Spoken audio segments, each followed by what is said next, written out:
ये मैं एक ऑल्टरनेट मेथड आपको बता रहा हूँ बेटा इसका। ये जो भी आपने प्रॉब्लम करी है, यूनिफॉर्मली चार्ज स्क्वायर प्लेट से सरफेस से सेंटर से किसी डिस्टेंस पर जो आपने फील्ड लिखना सीखा है सॉलिड एंगल को यूज करते हुए, उसको एक तरीके से और लिख सकते हैं कि मान लो यहाँ पर मैं क्यू नॉट चार्ज रख दूं, तो क्यू नॉट और इसके बीच लगने वाला फोर्स निकाल के डिवाइडेड बाई क्यू नॉट कर दूं तो फील्ड इंटेंसिटी आ जाएगी। क्योंकि किसी भी पॉइंट पर फील्ड इंटेंसिटी का मतलब है वहां पर यूनिट चार्ज पर लगने वाला फोर्स। तो अगर यहाँ पर मैं क्यू नॉट चार्ज रख के इस पर लगने वाला इस प्लेट के कारण फोर्स निकाल दूं और उस फोर्स को मैं क्यू नॉट से डिवाइड कर दूं, तो वहां पर क्या मिल जाएगी, मुझे डेफिनेशन है फील्ड इंटेंसिटी मिल जानी चाहिए बिल्कुल। ठीक है ना।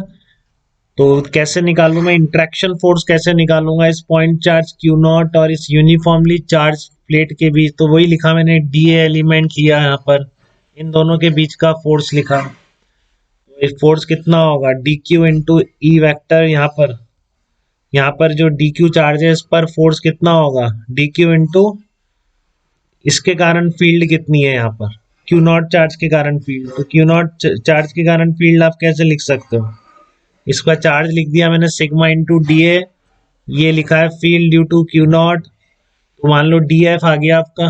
ठीक है ना। तो टोटल फोर्स कितना लगेगा, integration D F cos theta ही होगा। ठीक है ना। टोटल फोर्स क्या होगा, integration D F cos theta, और डी एफ की जगह ये रख दिया field due to Q naught into sigma into D A into cos theta. ठीक है ना। Integration D F cos theta क्या बन गया, integration field due to Q naught sigma into D A cos theta. अब sigma surface charge density constant है, surface charge density sigma क्या है आपकी, कांस्टेंट है, तो इसको बाहर निकाल लीजिए, तो A into D A cos theta बन जाएगा। ठीक है। तो integration E D A cos theta क्या कहलाएगा, आपको डेफिनेशन याद है कि ये फ्लक्स है ना बेटा, ये यहाँ इसके कारण, यहाँ पर इसके कारण फील्ड लिख रहे हो, into D A cos theta सब पे ऐड कर रहे हो।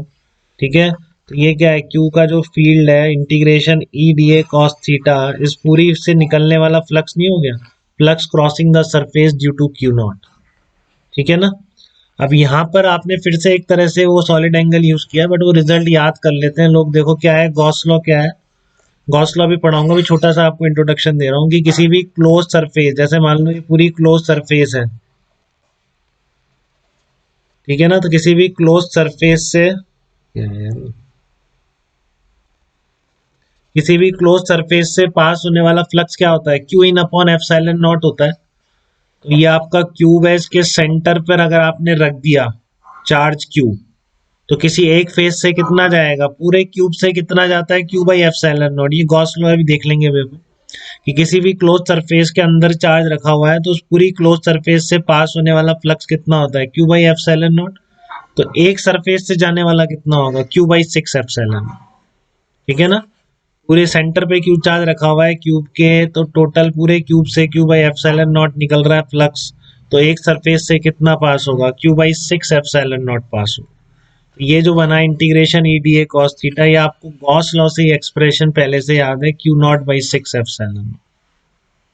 तो क्यू नॉट पे लगने वाला फोर्स कितना आ गया, sigma Q not upon 6 epsilon not.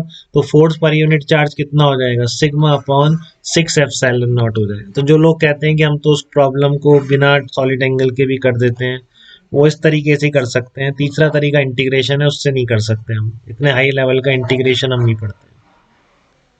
ठीक है। बट इन दोनों प्रोसेस से आपको क्लियर है क्या बेटा, इस तरह की स्क्वायर प्लेट और उससे a/2 डिस्टेंस ऊपर रखे हुए पॉइंट पर फील्ड इंटेंसिटी, या आपको कि क्यू चार्ज रख के फोर्स पूछेगा तब भी आप बता दोगे, आपको सिग्मा अपॉन 6 एप्सिलॉन नॉट।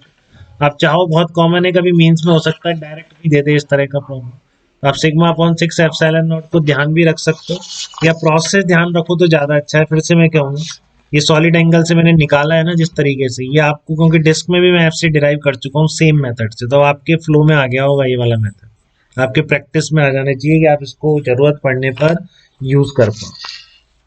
ठीक है। यहाँ तक की बात बेटा, कोई दिक्कत तो नहीं आता किसी को भी।